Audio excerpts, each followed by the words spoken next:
PKR கட்சியைச் சேர்ந்த பொருளாதாரத்துறை முன்னாள் அமைச்சரும் பிகேஆர் கட்சியின் முன்னாள் துணைத் தலைவருமான டதுஸ்ரீ ரவிசி ரம்லி தனது பண்டான் நாடாளுமன்ற உறுப்பினர் பதவியை ராஜினாமா செய்துள்ளார். ரபிசியுடன் இயற்கை வளம் மற்றும் சுற்றுச்சூழல் நிலைத்தன்மை முன்னாள் அமைச்சரும் பிகேஆரின் முன்னாள் உதவித் தலைவருமான நிக் நஸ்மி நிக் அமாடும் தனது சித்தியவங்சா நாடாளுமன்ற உறுப்பினர் பதவியை ராஜினாமா செய்துள்ளார்.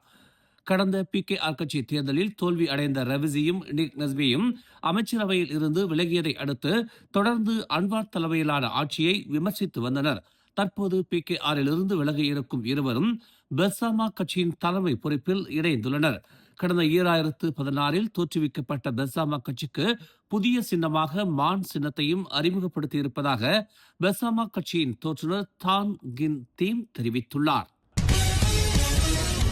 பிகேஆர் கட்சியைச் சேர்ந்த பொருளாதாரத்துறை முன்னாள் அமைச்சரும் பிகேஆர் கட்சியின் முன்னாள் துணைத் தலைவருமான டதுஸ்ரீ ரவிசி ரம்லி தனது பண்டான் நாடாளுமன்ற உறுப்பினர் பதவியை ராஜினாமா செய்தபோது பிகேஆரின் 5 நாடாளுமன்ற உறுப்பினர்கள் ஆதரவளித்தனர். ரபிசியும் நிக் நஸ்மியும் ஒரே நேரத்தில் கட்சியில் இருந்து விலகுவதை அறிவித்த போது அதே அரசாங்கத்தில் பிகேஆரின் 5 நாடாளுமன்ற உறுப்பினர்களும் ரவிசி மற்றும் நிக் நஸ்மியின் முடிவுக்கு ஆதரவளித்தனர்.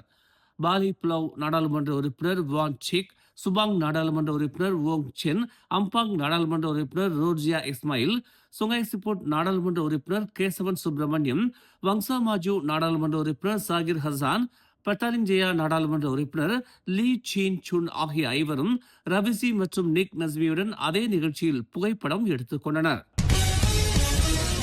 பெர்சாமா கட்சி எந்த ஒரு அரசியல் கூட்டணியுடனும் தம்மை இணைத்துக் கொள்ளாமல் சுயேட்சையாக தேர்தலில் போட்டியிடும் என்று பண்டான் நாடாளுமன்ற உறுப்பினர் ரவிசி ரம்லி தெரிவித்துள்ளார்.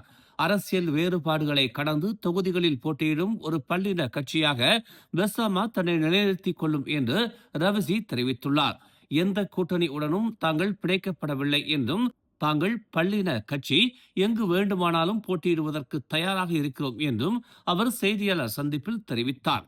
மேலும் அரசியல் கூட்டணிகளை விட கள ஆதரவின் அடிப்படையிலேயே பெர்சாமா தனது தேர்தல் வியூகத்தை தீர்மானிக்கும் என்றும் அவர் குறிப்பிட்டுள்ளார். வாக்காளர்களுக்கு ஒரு உண்மையான மாற்று வழியை தாங்கள் வழங்குவதற்கு தயாராக இருப்பதாக அவர் தெரிவித்தார். பெர்சாமா இனி இளைஞர் தலைமைத்துவ மேம்பாட்டில் கவனம் செலுத்தி மூத்த தலைவர்கள் இளம் வேட்பாளர்களுக்கு வழிகாட்டும் வகையில் ஒரு தேசிய பங்கை ஏற்கும் என்றும் அவர் கூறினார். கட்சியின் சின்னமான மான் சின்னம் சுறுசுறுப்பு, அறிவு திறன் மற்றும் தைரியத்தை குறிக்கிறது என்றும் அதன் 5 நட்சத்திரங்கள் ருகுன் நெகாராவை பிரதிபலிப்பதாகவும் அதன் இளஞ்சிவப்பு மற்றும் நீல நிறம் அனைவரையும் உள்ளடக்கும் தன்மையையும் நிலைத்தன்மையையும் குறிப்பதாகவும் ரவிசி விளக்கினார். தங்கள் நாடாளுமன்ற இடங்களை காலி செய்துவிட்டு கட்சியை விட்டு வெளியேறும் முடிவை எடுத்ததை தொடர்ந்து பண்டான் நாடாளுமன்ற உறுப்பினர் ரவிசி ரம்லி மற்றும் சித்தியவங்சா நாடாளுமன்ற உறுப்பினர் நிக் நஸ்மி நிக் அமாட் ஆகியோரின் உறுப்பினர் பதவியை பிகேஆர் கட்சி ரத்து செய்துள்ளது. இவ்விரு நாடாளுமன்ற உறுப்பினர்களும் தங்கள் நாடாளுமன்ற இடங்களை காலி செய்துவிட்டு பிகேஆர் கட்சியை விட்டு வெளியேறும் எண்ணத்தை அறிவித்த உரைகளின் ஒலிப்பதிவுகள் கட்சியிடம் உள்ளதாக பிகேஆரின் பொதுச் செயலாளர் ஃபுசியா சலே தெரிவித்துள்ளார். டெலிவரி ரைடர்ஸ் எனப்படும் உணவு மற்றும் பொருட்களை கொண்டு செல்லும் ஓட்டுநர்களுக்கான மாதாந்திர போடி 95 பெட்ரோல் ஒதுக்கீட்டை 50 லிட்டர் அதிகரித்து 250 லிட்டராக உயர்த்துவது குறித்து அரசாங்கம் விவாதிக்க உள்ளதாக பிரதமர் டதஸ்ரீ அன்வார் இப்ராஹிம் தெரிவித்துள்ளார். நாளை செவ்வாய்க்கிழமை நடைபெறும் தேசிய பொருளாதார நடவடிக்கை குழுவின் கூட்டத்தில் இதை விவாதத்திற்கு முன்வைக்கப் போவதாக ஜஹூர் தப்ராவில் நடைபெற்ற மக்கள் சந்திப்பு கூட்டத்தில் அவர் தெரிவித்தார். தற்போதைய ஒதுக்கீட்டு வரம்பு குறித்து டெலிவரி ஓட்டுநர்களை சந்தித்து அவர்களின் கருத்துக்களை கேட்டறிந்த பின்னரே இந்த ஆலோசனையை தாம் முன்வைத்ததாக அன்வார் தெரிவித்தார். மற்ற வாகன ஓட்டிகளைப் போலவே டெலிவரி ஓட்டுநர்களும் அதே மாதாந்திர ஒதுக்கீட்டை பெறுவதால் அவர்களின் நலனை உறுதி செய்வதற்காக இந்த விவகாரம் கவனமாக மதிப்பாய்வு செய்யப்படும் என்றும் குறைந்தபட்சம் 50 லிட்டர் அதிகரித்து 250 லிட்டராக உயர்த்துவதற்கான வழியை கண்டுபிடிப்போம் என்றும் அவர் தெரிவித்தார். மலேசியாவில் உள்ள முஸ்லிம்கள் மே 27ஆம் தேதி ஹரிரயா ஹாஜியை கொண்டாடுவார்கள் என ஆட்சியாளர்கள் மாநாட்டின் தற்காலிக உதவிச் செயலாளர் முகமது அஃபண்டி ஜலாலுddin தெரிவித்துள்ளார். நேற்று இரவு ஆர்டிஎம்மில் ஒளிபரப்பப்பட்ட ஒரு அறிவிப்பில் ஹிஜ்ரி 1447ஆம் ஆண்டு 1ஆம் தேதி இன்று தொடங்கும் என அவர் அறிவித்தார். மாட்சிமை தங்கிய மாமன்னரின் கட்டளையை நிறைவேற்றும் வகையிலும் மாண்புமிகு ஆட்சியாளர்களின் ஒப்புதலுடனும் ஆட்சியாளர்களின் முத்திரை காப்பாளரின் சார்பாக ஹிஜ்ரி 1447 ஆண்டு 1ஆம் தேதி மே 18, 2026 வரும் என இதன் மூலம் அறிவிப்பதாக அவர் கூறினார். எனவே ஹிஜ்ரி 10ஆம் தேதி வரும் ஹரிரயா ஐடில் அதா மலேசியா முழுவதும் உள்ள அனைத்து மாநிலங்களுக்கும் 2026 மே 27 புதன்கிழமை அன்று வரும் என நிர்ணயிக்கப்பட்டுள்ளது என்று அவர் கூறினார். ஓம்ஸ் அறவாரியத்தின் ஆதரவில் மலர் டிவி வழங்கும் திரையிசை கண்ட இலக்கியம் நயம்பட உரைப்போம் 2026. பேச்சுத்திறன் உள்ளவர்களா நீங்கள்? உங்களுக்காக காத்திருக்கிறது பரிசு மலை. எண்ணற்ற திரைப்பாடல்களில் பண்டைய இலக்கிய கருத்துகள் கையாளப்பட்டுள்ளன.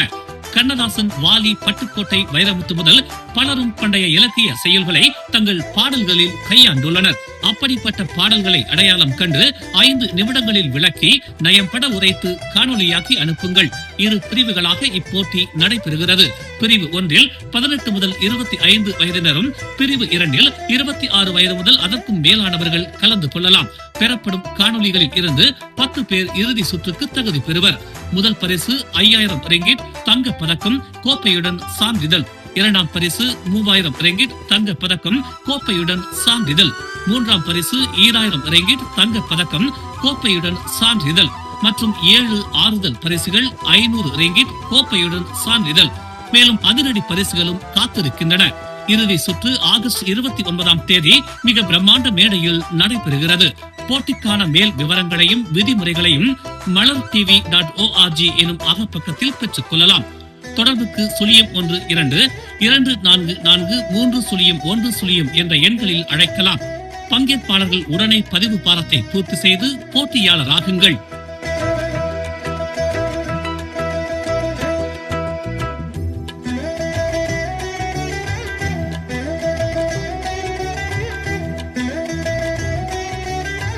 மேலும் செய்திகளை தெரிந்து கொள்ள தமிழ் மலர் இணையதளம், தமிழ் மலர் செயலி மற்றும் மலர் டிவி யூடியூப் சேனலை வலம் வாருங்கள். எங்களோடு இணைந்திருக்க மலர் டிவியை பதிவு செய்து கொள்ளுங்கள். உறவுகள் மகிழ்ந்திட விருப்பம் மற்றும் பகிர்வு சேவையை சொடுக்கிடுங்கள்.